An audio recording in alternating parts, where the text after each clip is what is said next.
Buenos días, nosotros somos alumnos del sexto semestre del Grupo B. Mi equipo está conformado por Chable Piste Ángel Esteban, Flores Ávila Ana Cristina, Ortiz Aldana Emerson Aldair y Tamayo Martínez Joshua Arafat. La unidad está siendo impartida por la docente Lara Martín Alicia Rubí. Y en esta primera unidad vamos a elaborar lo que son los conceptos, que son los conceptos básicos, y a continuación pues les daré una breve introducción y de lo que se va a hablar en el PowerPoint. Como contenido tenemos las cinco normas, o bueno, cinco conceptos, que primero son normas jurídicas y sus características, concepto de ley y sus características, forma de ley, conflictos de leyes en el tiempo y espacio, interpretación conceptual a nivel de Estado y municipio. Ok, como introducción tenemos que las leyes son los instrumentos a través de los cuales se dan los preceptos necesarios para regular la convivencia en una sociedad civilizada. Es decir, que todas las normas a final de cuentas se terminan utilizando ya sea de manera personal o de manera que lo aplicas en la vida diaria con las personas que convives. La primera es el 1.1, que son las normas jurídicas y sus características. Las normas jurídicas se componen de dos elementos, que es el primero, el supuesto de hecho, y este trata sobre la anticipación hipotética a una realidad futura que requiere regulación y la consecuencia jurídica. El acto resultante cuando se cumplen los supuestos contemplados. Según Kelsen, la norma jurídica no solo se aplica cuando es ejecutada u obedecida, sino también cuando sirve de base para establecer la legalidad del actuar de los órganos y los particulares. La norma jurídica cuenta con tres niveles, los cuales se van a decir en un momento.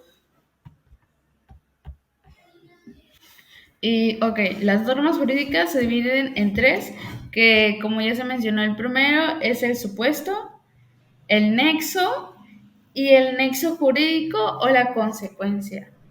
Ok, en esto se quiere decir que el Estado o la persona que imparte lo que son las normas jurídicas, que es decir, las aplica la ley, tiene como garantía o se garantiza que estos deben tener el cumplimiento, ¿ok?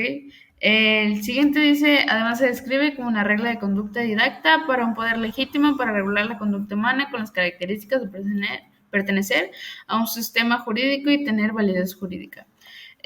Como se mencionó anteriormente, son normas que el Estado garantiza que se deben contemplar y cumplir porque toda acción, por así decirlo, tiene una reacción. En este caso, se menciona que está el supuesto, el nexo y el nexo jurídico o la consecuencia.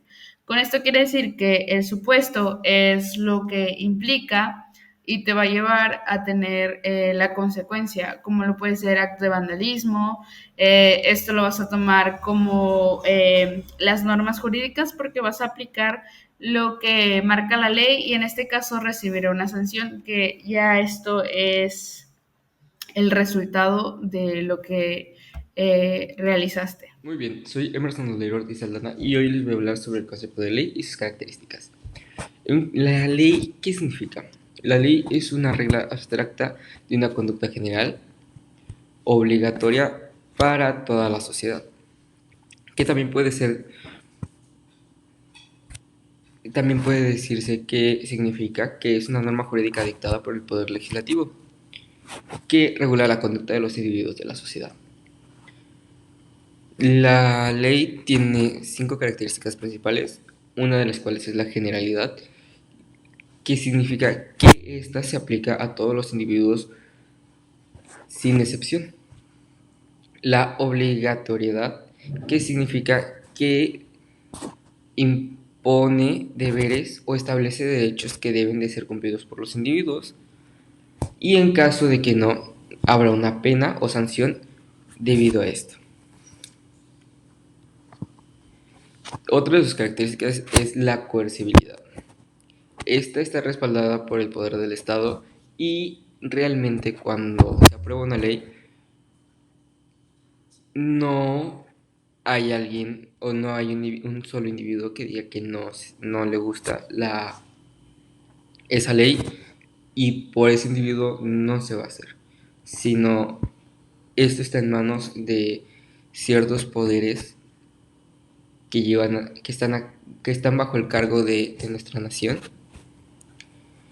y ellos deciden cuál, qué cosas deben de ser autorizadas y qué cosas no. Y la abstracción. Se formulan términos generales abstractos y referirse a situaciones o personas muy específicas. Realmente lo que significa esto es que la ley va más que nada a una generalidad. En caso de que pueda pasar X o Y cosa, también esto puede ser muy flexible a la hora de que uno interpreta cada ley, ya que puede darse a ciertas interpretaciones para diferentes personas. La permanencia tiene una vigencia en tiempo y forma, la cual puede seguir siendo aplicable hasta que sea derogada o modificada por una norma posterior. Muchas gracias. Hola, ¿qué tal? Mi nombre es Joshua Fatamay Martínez. El tema que me tocó es el 1.1.3, que trata sobre la formación de la ley. Como bien dice en la diapositiva, el proceso legislativo de México se rige por procedimientos establecidos y cuenta con la participación de diversas entidades y autoridades. Bien, entonces, la elaboración de la ley. La elaboración de la ley es un conjunto de procesos eh, ya establecidos que sirven a los parlamentos. Dichos parlamentos, su función es la de legislar y la de fiscalizar. Y bien, como dice en la diapositiva, estas iniciativas pasan por etapas. Las etapas suelen ser lo que es la iniciativa, posteriormente la discusión, puede ser la votación o aprobación, la sanción, publicación y para finalizar la vigencia que ésta puede tener. Y bien, como dice, estas iniciativas pasan por etapas como el dictamen en comisiones, la discusión en el Pleno y la votación por parte del Congreso General, que sería la Cámara de Diputados. Durante la discusión se analizan los aspectos generales y específicos de la ley y se permiten intervenciones de los miembros de las comisiones y las autoridades y los autores de las iniciativas. Si la ley es aprobada, pasa a la revisión de la otra Cámara Legislativa y si es aceptada, se envía al Poder Ejecutivo para su promulgación. Bien, como menciona, durante estos procesos, las leyes que están propuestas para poder ser aprobadas pasan por todos estos procesos, la cual se discute en el pleno para poder llegar a un acuerdo, para saber cuáles son los puntos de vista de cada uno, para poder llegar a una decisión si es aprobada o no es aprobada. En caso que sea aprobada ya pasa a la segunda Cámara Legislativa y en caso que también sea aprobada ya pasa a lo que sería el Poder Ejecutivo para su promulgación. ¿Qué es la promulgación y qué es el Poder Ejecutivo? Enseguida lo vamos a saber en la siguiente diapositiva. Y bien, dice, el presidente puede promulgar la ley o vetarla, total o parcialmente. En caso de veto, el Congreso puede revocarlo por mayoría absoluta. Finalmente, la ley se publica en el Diario Oficial de la Federación y entra en vigor. ¿Qué quiere decir esto? Una vez que la petición fue aprobada y ha pasado al Poder Ejecutivo, el Poder Ejecutivo es nuestro presidente. ¿Cuál es la función o cuál es la labor de nuestro presidente? En este momento, lo que sería, el presidente haría un estudio de dicha petición y él va a tomar la decisión de bien sancionar, es decir, aprobar, o bien vetar, es decir, rechazar dicha propuesta. Una vez que él tome su decisión, en caso que también sea aprobada, le van a dar un cierto tiempo para que él pueda exigir la publicación de esta. Y bien, como dice, el proceso legislativo es establecido por la Constitución y es formal, constitucional y bicameral, requiriendo la participación tanto de la Cámara de Diputados como la del Senado. Además, Se destaca la participación ciudadana en la cual en la presentación de iniciativas a través de la iniciativa ciudadana regulada constitucionalmente a partir de 2014. Los procedimientos más característicos del proceso legislativo incluyen la presentación de la iniciativa, el estudio en comisiones, la elaboración del dictamen, la discusión y aprobación en el Pleno, la sanción y promulgación por parte del Ejecutivo y la publicación de la entrada al vigor de la ley. Bien, entonces, ¿cómo es la elaboración de la ley en pocas palabras? La elaboración de la ley, como mencionamos, tiene que pasar por 6 etapas, la cual, resumiendo, sería la iniciativa, posteriormente la discusión, sería la aprobación y ya de ahí sería la publicación y la vigencia de esta. Una vez que sea aprobada tanto por la Cámara de Diputados, que es el Congreso General, ya pasaría en lo que sería el Poder Ejecutivo, que sería nuestro señor presidente. Si el señor presidente también aprueba, es decir, sanciona la ley, ya sería publicada posteriormente en un plazo de 48 días. Y una vez que sea publicada, esta ley ya estaría en vigencia. Y ya ya el Poder Ejecutivo, es decir, el presidente, sería el que determinaría la vigencia de esta. Les voy a hablar acerca de conflictos de leyes en el tiempo y espacio. Primero les voy a leer un poco de nuestra diapositiva para que les pueda dar un ejemplo y puedan entender exactamente a qué es lo que nos estamos refiriendo en este caso particular.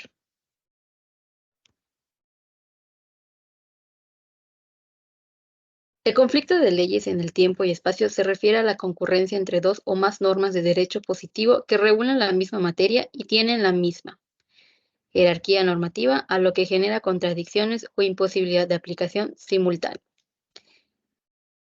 Tenemos que en el caso del conflicto en el tiempo surge cuando una actividad regulada por una ley vigente se ve afectada por la entrada en vigor de una nueva ley que regula de manera diferente dicha actividad. Esto va a plantear una pregunta muy importante que es para que nosotros podamos resolver un problema que viene siendo ¿qué tipo de ley se va a utilizar? ¿Si una nueva o una antigua? Y un ejemplo que se me ocurre en este momento puede ser un ejemplo, valga la redundancia. Si yo el año pasado, del 20 de diciembre de 2023, yo robé un auto, la ley de ese entonces dice que la cárcel o el castigo que me merezco desde 5 años en prisión, pero en enero del 2024 se cambia la ley y dice que ya no son 5 años, sino que son ahora 7 años por haber robado el auto y que entró en vigor el 15 de enero. Ahora, ¿qué pasa? Que yo en mi caso, yo no cometí el delito en el 2024, sino yo lo cometí en el 2023. Entonces, la ley se me estaría aplicando de lo que viene siendo la antigua, que en este caso siendo el 2023 y no el 2024. Y hace mucho tiempo no se sabía qué tipo de ley se aplicaría, si era una nueva o una antigua, y era eso el problema que había o de lo que ocurría. Ahora, tenemos otro punto que para resolver precisamente ese tipo de cuestión se recurre a diferentes teorías sobre los conflictos de leyes en el tiempo. Y tenemos un ejemplo que viene siendo la teoría de los derechos adquiridos y la tesis de Paul Rouvier. Ahora, tenemos que otro lado existe conflictos de leyes que viene siendo en el espacio que se va a presentar cuando existen puntos de contacto que ligan una situación jurídica a normas de dos o más estados soberanos o de diferentes ámbitos dentro de un mismo estado soberano. En este caso, lo importante es que se debe determinar qué tipo de ley se va a aplicar y a qué sujetos se les va a aplicar esa ley. Obviamente considerando las circunstancias particulares de cada una. De mi parte sería todo. Hola, muy buenos días. Mi nombre es Ángel Esteban Soler Pistel. El día de hoy yo les voy a hablar un poco sobre lo que es mi tema de investigación. Un breve resumen de lo que investigué. De conceptos básicos de la materia de figuras asociativas para la producción. Y pues a mí me tocó el tema 1.15, que se trata sobre la interpretación conceptual a nivel de estado-municipio. Y como empieza la diapositiva, esto es gracias a la Constitución de 1917 o antes de la Constitución de 1917. o como su nombre oficial o como muchos lo conocemos, la Constitución mexicana, la Constitución Política de los Estados Unidos Mexicanos. Y pues obviamente esto se trata, o esto era la Carta Magna o la norma jurídica que organizaba tanto lo legal, tanto lo jurídico y lo político dentro de la nación mexicana. Y los municipios eran vistos como subordinados a los estados. Subordinados significa que eran dependientes a ellos, lo que muchos municipios sufrían lo que es el abuso de poder o la arbitrariedad, que no tenían derecho a opinar, no tenían derecho a ser escuchados. Sin embargo, la Constitución de 1917 les otorgó una personalidad jurídica. ¿Qué tiene que ver esto? La personalidad jurídica puede ser una persona, puede ser un municipio, una asociación o una empresa, siempre y cuando tenga las capacidades, las suficientes capacidades para contraer obligaciones y realizar actividades jurídicas para tener una responsabilidad dentro de ella. Les concedió competencias exclusivas, lo que sentó las bases para un nuevo orden jurídico. La Suprema Corte de Justicia de la Nación ha determinado que los municipios tienen un orden jurídico propio. Tienen ya sus leyes y sus diferentes normas, lo que significaba que ya no eran dependientes a estos estados, que ya cumplían con sus propias normas, ya tenían sus propias normas, sus propias leyes y pues obviamente sus propios derechos. Ya no eran dependientes ni a los estados ni a las federaciones, lo que les otorgaba una autonomía en sus facultades de creación jurídica. La autonomía es como, bueno, es esa persona o no tan persona que tenga esas capacidades igual de tener o de tomar decisiones. Y pues obviamente eso ayudaba mucho a los municipios. La jurisprudencia mexicana ha establecido que las normas producidas por los municipios se evalúan según el principio de competencia, según el nivel que tengan, no de jerarquía, lo que les permite crear reglamentos autónomos basados en la Constitución. Pues obviamente estos tienen que ver mucho con los derechos sociales, con las reformas agrarias, con la separación de iglesias y estados, ya que pues igual de la misma manera tenían poderes muy distintos. Y pues obviamente entra mucho lo que es la educación laica y obligatoria. En el resumen, la relación entre municipios y estados en México implica mucho con el equilibrio entre la autonomía municipal y la coordinación estatal, garantizando así en ese entonces la eficiencia de un sistema de gobierno federal y pues obviamente respetando lo que son los principios constitucionales. Eso sería todo de mi parte, así que gracias.